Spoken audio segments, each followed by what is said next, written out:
pode Cristo.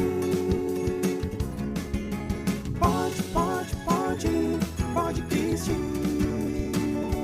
Pode chegar, pode falar, pode se expressar. Esse é o lugar pra você compartilhar.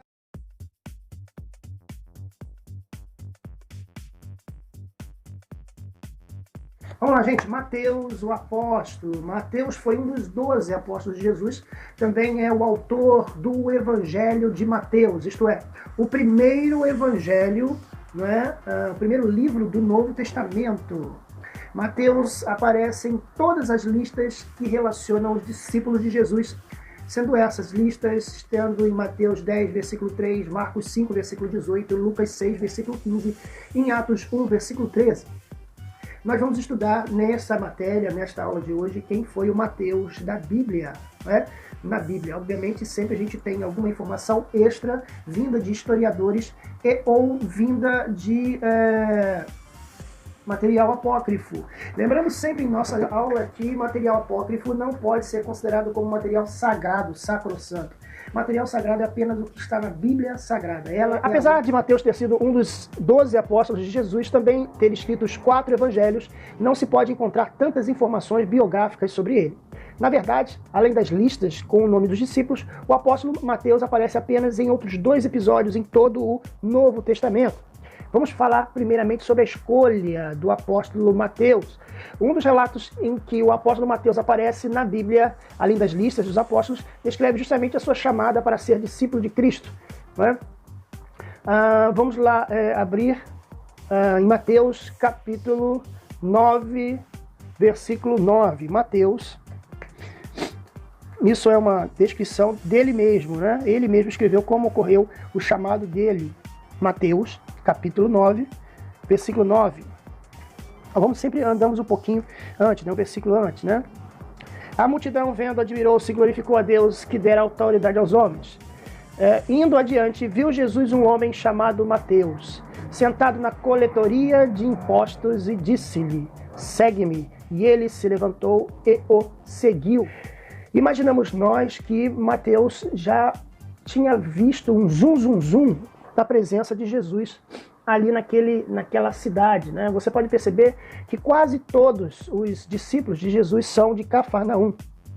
Então, esses discípulos que foram chamados por Jesus, convocados para trabalhar na obra do Senhor, todos eles receberam um chamado. E Mateus não foi diferente.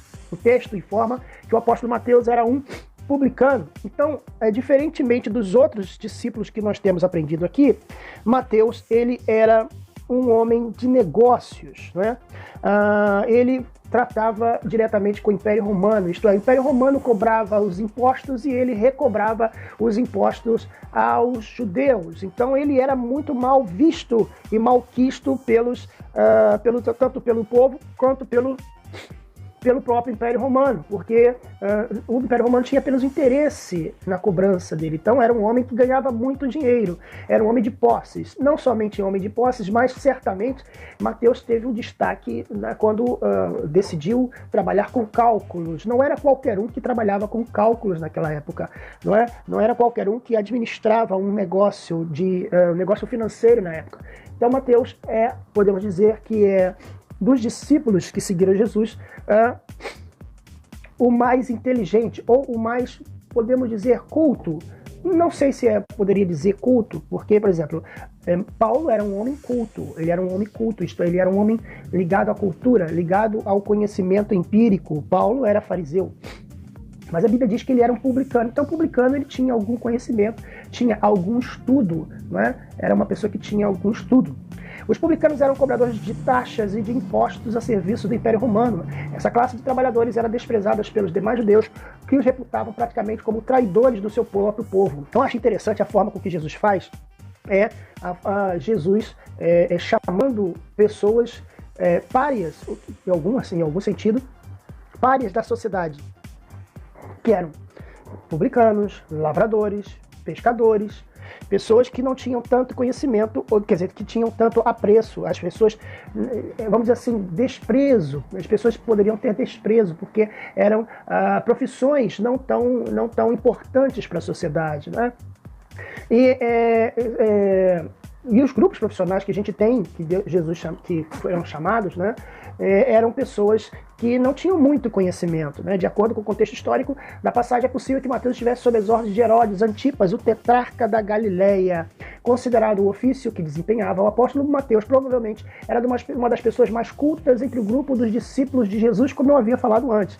Então, Mateus, enquanto os discípulos de Jesus tínhamos pescadores e agricultores, né? Pescadores e agricultores, nós temos aí uma pessoa que tinha contato diretamente com o Império Romano. Provavelmente foi o apóstolo Mateus que possa ter apresentado José de Arimateia a Jesus, não sei, eu estou aqui fazendo uma pressuposição de que ele tinha contato com tanto o Império Romano quanto o Sinédrio, tanto o Império Romano quanto homens importantes, né? Porque ele fazia parte de uma elite ali naquele momento. Jesus encontrou Mateus sentado na coletoria. Então Jesus encontrou Mateus trabalhando, né, ali no seu horário, vamos dizer assim, no seu horário de trabalho, né, no seu expediente, ou seja, na alfândega, nas proximidades de Cafarnaum. E ele ordenou que seguisse esse local em que o apóstolo Mateus estava. Eram postos fiscais geralmente estabelecidos em estradas, pontes, canais ou nas margens do lago para coletar taxas e impostos. A gente às vezes não tem noção do que foi o chamado, Jesus ter chamado Mateus, ou a cena. Normalmente a gente imagina a cena de Jesus ter passado e estar ele sentado numa mesa e ele ter levantado e seguido Jesus. Agora, vamos parar para pensar um pouco. É como se nós passássemos no pedágio ali da linha amarela, ou num pedágio, ou num caixa de supermercado. Eu estou bem gripado. No caixa do supermercado, imagine aí você que está acompanhando nossa aula, Jesus, você passando um caixa do supermercado e virando para a menina do caixa que está lhe atendendo e falando para ela assim: levanta e segue-me e vem atrás de mim. A Bíblia não diz que ele levou um tempo, que ele foi pedir as contas. A Bíblia não diz que ele falou assim: bem, vamos aguardar um pouco, né? Vamos aguardar o meu horário terminar, meu horário de expediente terminar. Vamos aguardar eu entrar em contato com Roma para cancelar o meu contrato de tributador, né, do povo hebreu. Não, a Bíblia afirma no versículo 9 de Mateus 9, diz o seguinte lá no final: e ele se levantou e o seguiu. Foi imediato. Eu imagino a situação de Mateus, que já não era querido pelos judeus e não era querido, obviamente, pelos homens importantes, porque era um traidor, chamado traidor, e agora ele pega e abandona o posto, abandona o serviço. Ele praticamente desertou da sua função. Ele praticamente abandonou o seu trabalho, abandono de emprego. Ele não teve seguro-desemprego garantido, ele não teve as garantias que existiam. E existiam sim. O Império Romano era extremamente organizado, digamos que financeiramente, organizacionalmente. O Império Romano, ele trazia, onde ele chegava, ao contrário de outras nações, outras tribos e outros povos, o Império Romano, quando chegava no local, ele trazia estabilidade para o local, ele trazia progresso para o local, ele trazia água. Eu não vou dizer que ele trazia luz e esgoto, mas ele trazia água, ele trazia benefícios para o local onde ele chegava. Então, você pode ver, até hoje existem os canais romanos, os pórticos, os locais onde os romanos faziam um tipo de encanamento, a água, né? Eles traziam água potável através de estruturas, né?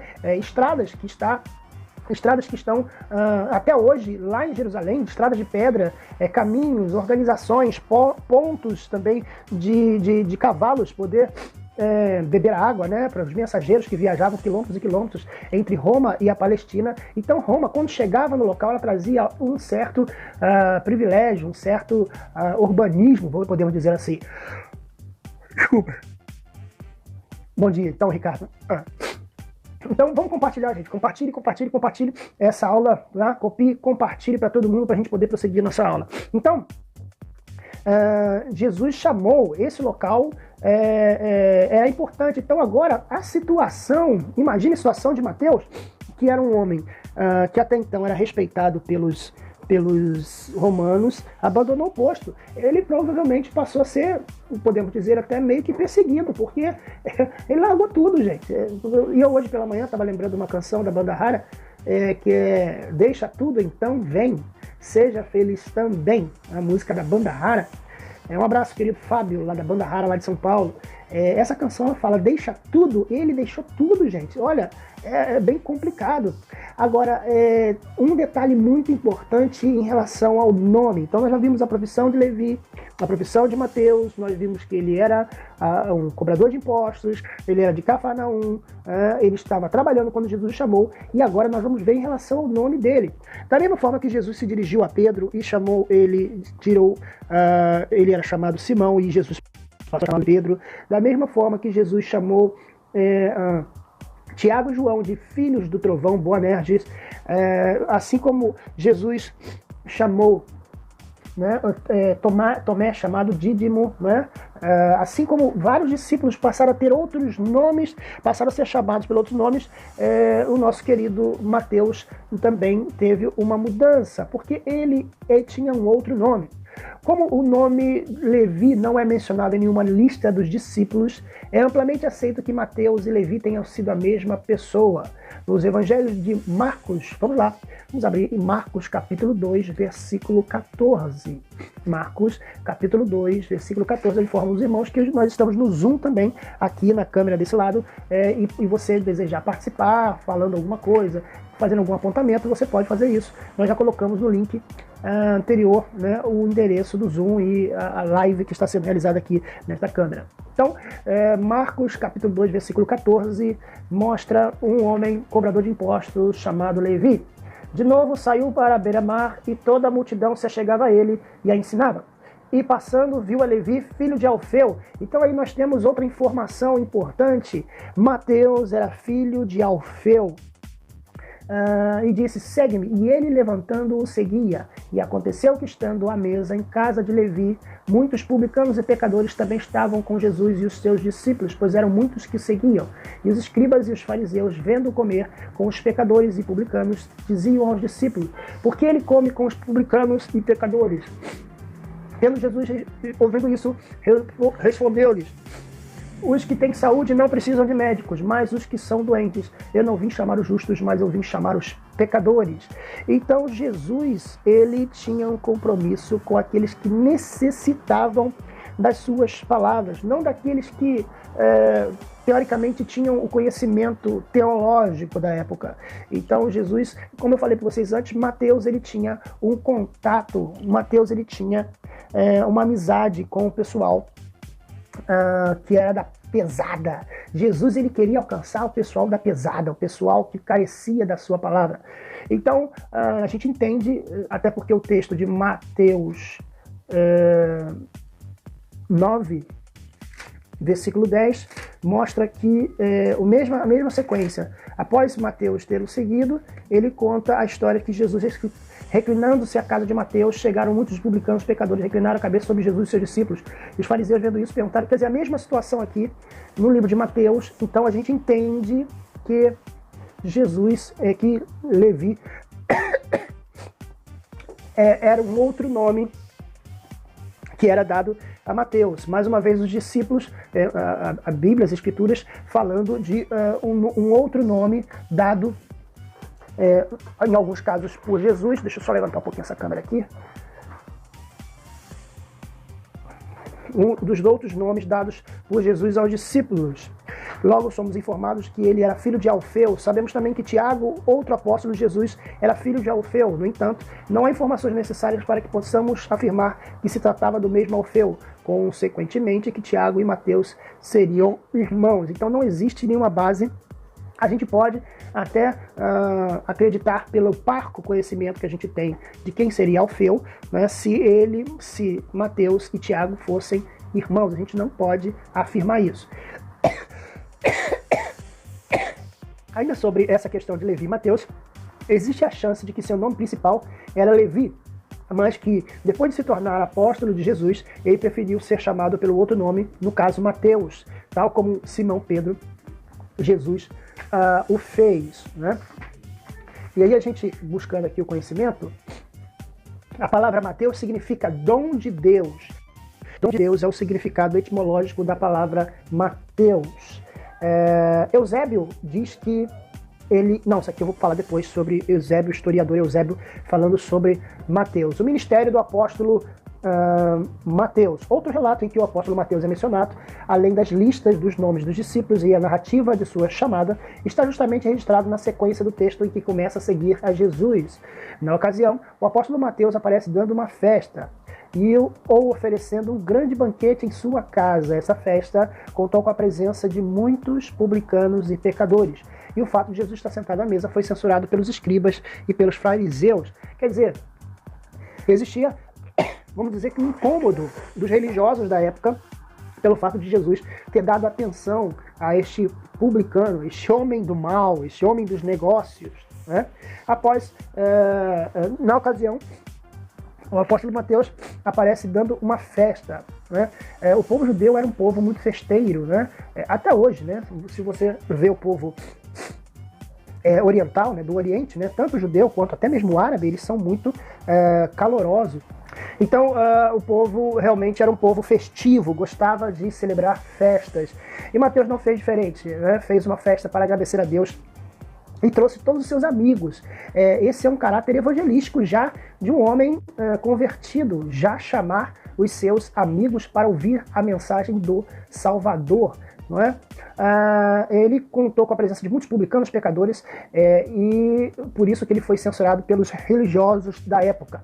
Após o Pentecostes, descrito em Atos Apóstolos, capítulo 2, a Bíblia não nos fornece mais nenhuma informação sobre o apóstolo Mateus. Então agora nós vamos entrar no campo da informação extra, como eu tenho falado aqui nas nossas aulas, de que essas informações extras são conseguidas através da tradição católica, através da tradição religiosa,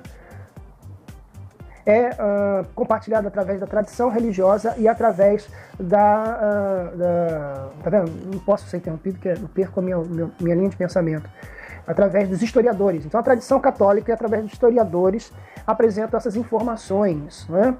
Após o Pentecostes, descrito em Atos capítulo 2, a Bíblia não nos fornece mais nenhuma informação sobre o apóstolo Mateus. Algumas tradições, sem qualquer comprovação histórica, sugerem que em algum momento após o Pentecoste, Mateus partiu para Etiópia, Macedônia, Síria, em outras localidades. Então, Mateus teria ido para a África. É verdade que na África existem algumas igrejas relacionadas a Mateus, igrejas que são dedicadas ao apóstolo Mateus. Segundo o Eusébio, né, Eusébio de Cesareia, que é um historiador, diz que ele foi para outras nações após pregar aos seus próprios conterrâneos. E Sócrates diz que ele foi para a Etiópia, onde teve a morte de um verdadeiro mártir. Depois a gente vai falar sobre a morte de Mateus. Uma dessas tradições defende que o apóstolo Mateus morreu de causas naturais, estando ou na Macedônia ou Etiópia. Por outro lado, tradições gregas romanas, através de Sócrates, afirmam que ele sofreu um martírio. Eu, na minha pesquisa, no meu estudo, vi uma história de que Mateus morreu por um povo pagão. Né? Foi morto por um povo pagão através de pedradas. Né? A autoria do Evangelho Mateus, apesar de alguns defenderem que o apóstolo não pode ter sido o autor do livro, revela a tradição cristã desde a igreja primitiva, que atribui o apóstolo Mateus à autoria do primeiro evangelho. Na verdade, o que pode ser dito é que nenhum argumento ao contrário à autoria do apóstolo pode ser sustentado à luz de uma análise profunda à questão. A linguagem utilizada no livro de Mateus, ela é muito, vamos dizer assim, denota que não é uma pessoa simples que escreveu, ela é uma pessoa que tinha um certo conhecimento pela forma de escrita, né? E não tem como a gente negar esta realidade, negar esta verdade. Mateus foi, sem dúvida alguma, uma grande aquisição para o reino de Deus, para a obra do Senhor e para Jesus e os seus discípulos, porque Jesus precisava de alguém um pouco mais, podemos dizer, conhecedor, né, da cultura, talvez até conhecedor da cultura helênica da época, porque ele tinha todo um estudo, né, gente? Interessante, né, que o nome de Mateus é dom de Deus ou presente de Deus, né? e no caso Mateus é o seu nome no grego, né, Mataia, né, do grego moderno, é mostrado através da Bíblia Sagrada, né? Interessante, né? Eu estou vendo aqui, ó, os cristãos do tempo de Mateus ainda se consideravam judeus como tais. Eles adoravam no templo e reverenciavam a lei dada a Deus a Moisés. Eles também reverenciavam uma tradição chamada Torá Shebater, que interpretava a lei escrita. Foi no contexto cultural que a tradição oral cristã nasceu, conforme Jesus e os rabinos cristãos desenvolveram a mensagem evangelhos interpretado na lei escrita. Quando o segundo templo de Jerusalém foi destruído em 70, essa tradição oral não era mais possível e se tornou necessário escrevê-la, como ocorreu no Mishnah, parte do que posteriormente é hoje o Talmud. Acredita que Mateus traduziu a tradição oral cristã da forma escrita antes de partir para Roma. Orígenes, historiador, afirma que o primeiro evangelho foi escrito por Mateus. Esse evangelho foi escrito em hebraico em Jerusalém para ser utilizado por cristãos judeus e traduzidos para o grego, embora esta não tenha sobrevivido. Uma cópia do original hebraico era mantida na Biblioteca Teológica de Cesareia Marítima. A comunidade nazarena transcreveu uma cópia para Jerônimo, que utilizou em sua obra De Viris Illustribus. O Evangelho de Mateus era então chamado de Evangelho dos Hebreus, interessante, ou às vezes Evangelho dos Apóstolos. O Evangelho de Mateus era então chamado, acredita-se que ele foi originalmente o Mateus grego encontrado na Bíblia, porém essa interpretação foi contestada por estudiosos modernos como Bart Ehrman e James Edward. Os padres da igreja Epifânio de Salamina e Jerônimo de Estridão mencionam o evangelho primordial, o hoje perdido Evangelho dos Hebreus, que foi parcialmente preservado pelos escritos deles, o que seria escrito por Mateus Epifânio, porém não afirma que o autor seria o nosso Mateus que estamos estudando hoje. Ele apenas afirma que esta crença era dos heréticos ebionitas. Certos estudiosos hoje em dia acreditam que o Evangelho canônico de Mateus foi escrito em grego por alguém que não foi testemunha ocular, cujo nome é desconhecido para nós, que dependia de fontes como Evangelho de Marcos, uma teoria conhecida como prioridade de Marcos. Há opiniões divergentes. Então existem pessoas, existem teólogos, existem estudiosos que não acreditam que Mateus tenha escrito o seu livro, não é? Acreditam que outra pessoa teria escrito o livro de Mateus, como estamos aqui lendo para vocês, não é? São muitas informações que nós vemos, mas o que a gente aprende hoje com a aula de hoje, com a história e a vida de Mateus, é a sua pronta resposta diante do chamado de Jesus, não é? Este coração aberto de Mateus, além disso, abrir as suas portas para o Mestre Jesus e receber todo tipo de corja dentro da sua casa. Muitas vezes nós temos, e já vimos situações em que células vivas eram abertas para as pessoas ouvirem a palavra, mas os donos da casa se incomodavam, e eu já dirigi célula viva em vários lugares. Mateus não teve esse problema, recebeu gente de todo tipo na sua casa, fez um banquete, convidou toda essa gente para ouvir a palavra de Jesus. Aprendemos na aula de hoje que quando Jesus nos convoca para uma missão, nos convoca para sermos pescadores de homens, ele espera de nós uma resposta, podemos dizer, imediata. Sim, ir e seguir. Mateus capítulo 9, versículo 9. Indo adiante, viu Jesus um homem chamado Mateus sentado na coletoria de impostos e disse: segue-me, e ele se levantou e o seguiu. Estando, pois, Jesus reclinado à mesa na casa de Mateus, chegaram muitos publicanos e pecadores e reclinavam-se à mesa com Jesus e aos seus discípulos. Mateus, um homem aberto a novos desafios, um homem que ouviu a voz de Jesus prontamente e esteve disposto, colocando a sua casa, colocando o seu salário, apesar de desempregado. Ele ficou desempregado, gente. Ele largou tudo, largou emprego, carreira, tudo para seguir Jesus e já estava dando um banquete em sua casa. Ou ele tinha muito dinheiro guardado, ou ele agiu por fé. Quero agradecer você por ter ficado com a gente, tá? Fique na paz, até a próxima e paz.